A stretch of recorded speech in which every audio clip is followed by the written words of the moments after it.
Guys, I've always wondered, who is this? Or what is this? Just to give you a heads up, this was in chapter 1038, right after Zoro defeated King, the right hand of Kaido. Their battle was a long and arduous one. King was discovered to be from a special race called Lunarian from Redline, giving him more advantages against Zoro. Still, in the end, Zoro prevailed and defeated King, though exhausting all his energy, making him unable to continue the war against the Beast Pirates. After his battle, Zoro fainted and this thing appeared. I know I'm not the only one wondering what this is or who this is, and that's what we'll be talking about in this video. Before anything else, this is Al and welcome back to my channel. Please hit the like button, subscribe, and if possible, share to others and spread the news. Thanks! Now here's my deduction. Zoro has 3 swords, right? In his fight with King, he already exchanged Shuso with Enma, thus here he is using Wado Chimonji, Sandai Ketsu, and Enma. The reason why I mentioned his swords is because I believe this Grim Reaper is Sandai Ketsu. More accurate to say, the manifestation of Sandai Ketsu. What do I mean with that? Let me bring you back to the time when Zoro received Sandai Ketsu, back in Lugtown episode 49. The owner of the shop, Ipponmatsu, said that he can't sell the sword to Zoro because the sword is cursed and all the wielders of the Sandai Ketsu are dead, and his conscience cannot take it if the young swordsman dies because of him selling the sword. It would just mean that he himself killed the young swordsman. Ipponmatsu straightforwardly said it. The sword is cursed and all its wielders are dead. But how can I say that this here is Sandai Ketsu?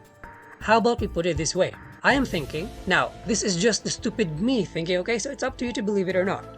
Anyway, I am thinking that swords, especially the named swords or Meito, have will or willpower of their own. Simply put, these swords possess the will, ambition, or purpose of their creator or wielder. Of course, it is given that these swords are made of special steel or material we do not know of yet. It is even possible that this material is the reason why the named swords can possess the will of its creator or wielder, making these swords more special than normal swords. In another point of view, the cursed swords possess the hatred, curse, and negative emotions of the original owner of the sword.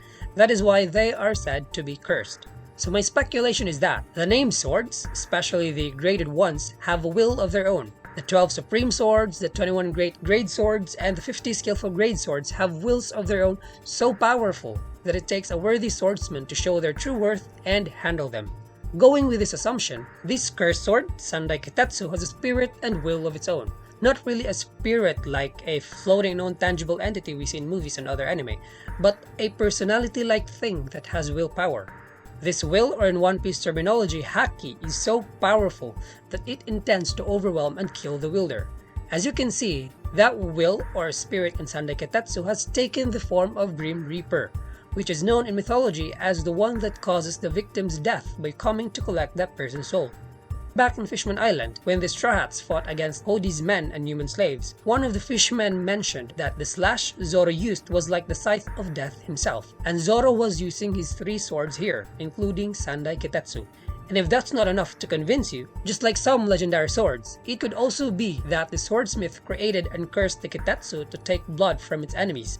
Even Zoro could tell that it is hard to wield the Kittatsu as it desperately aims for the blood of its enemies. Something like that.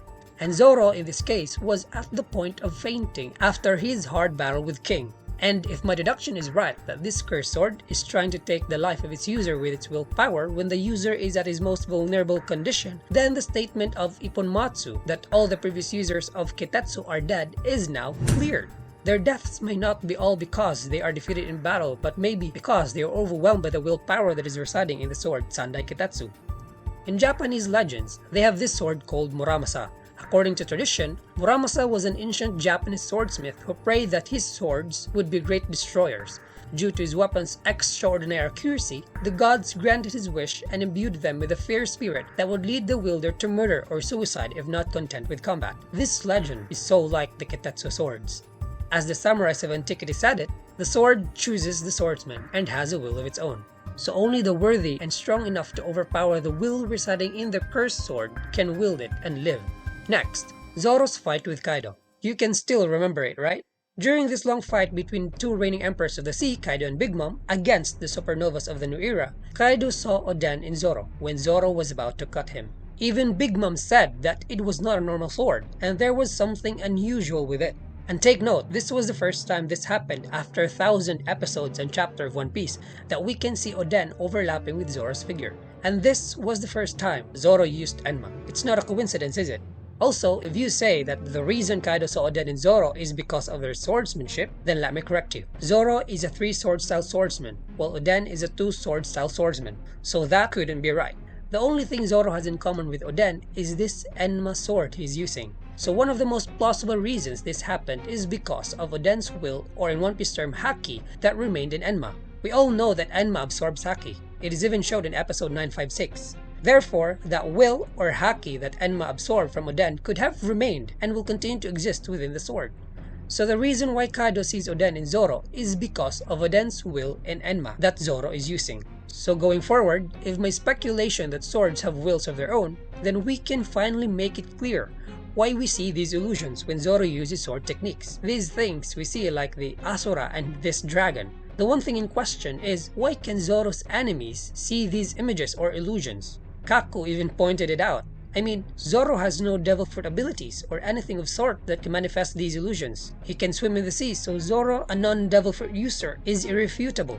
We do not know of Zoro's lineage yet, so that's still in question. The only thing we can point out that could be related to this phenomena is, of course, his named swords. So, what's in his swords that makes these illusions appear that can even be perceived by his enemies? Now, you may not have noticed it, but somehow, Oda is trying to tell us manga readers and anime fans that Zoro has something to do with Spirit. Let me bring up one of the cover pages of the previous manga I just read. This was in chapter 540. As you can see, Luffy here has Saru in his shirt, which is just right because Luffy's complete name is Monkey D. Luffy. Monkey in Japanese is Saru. Or it could be something related to his devil fruit powers that so many One Piece fans, even I, has in mind, but I will not be talking about that here. Next, Robin has Hanahana. Is also just right because her power is from Hanahana no Mi. Now, if you look at Zoro's, his shirt has spirit in it.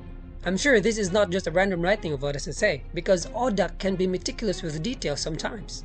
Also, I'm sure this is not the only time Oda showed Zoro with spirit. I just can't recall where I found it, but I think there was one or more. I'll just post it in the comment section if I ever found it again. If any of you can recall, please comment down below. So the question now is, why spirit? So going by my speculation, I think it is safe to say that Zoros Spirit is so powerful that he is able to manifest an illusion of his swords, though not to the point of Bankai, but at least to the point of manifesting the will inside the swords he's using. His spirit could be so powerful that he can produce an illusion of a 3-headed 6-armed Zoro that even his enemies can see. Further, these extra Zoros, the one on the left and the one on the right, could even be the swords themselves manifesting. Guys, maybe some of you are thinking that I am way overboard with my speculation that One Piece is slowly becoming bleachy. But you see, to understand Oda Sensei, you have to think outside of the box. I mean, had any of you ever thought that Sanji was a modified human and a Germa? After 1,000 of episodes, had any of you thought of that before? Or had any of you ever thought that Luffy's devil fruit was not really Gomu Gomu no Mi, but a mythical Zoan human fruit model Nika, a sun god fruit at that? None of us. Capital N-O-N-E. To continue, due to strong spirit, Zoro could even tell that this sword Luffy stole was not normal. He didn't even had an inkling of idea that this was Nidai Kittatsu. Spirit in One Piece terminology is also called Haki. Rayleigh explained it. To prove that his spirit is so powerful that could even be stronger than Luffy's is this. This was his battle with Das Bones in Alabasta Arc. This was the turning point of his swordsmanship. Das Bones, or Mr. 1, is a devil fruit user of Dice fruit. He is able to turn his body into blades, and only a swordsman that can cut steel or a Haki user can cut him down. And Zoro was able to cut him, even defeat him. That just means to say that Zoro in this point of time already has a strong spirit. And take note, in this arc, Luffy even had to use water and blood just to counter and defeat Crocodile, a Logia devil fruit user. Now you judge. So that's all of it. These are all just thoughts though. I decided to make it into a video hoping that some of you thought the same. Now, in chapter 1057, the Wano arc is now officially over. Wano country, the land of samurais, the land of swords, and the origin of Sea Stone. Yet where is this? What do you think? Comment down below and let's talk about them. See ya!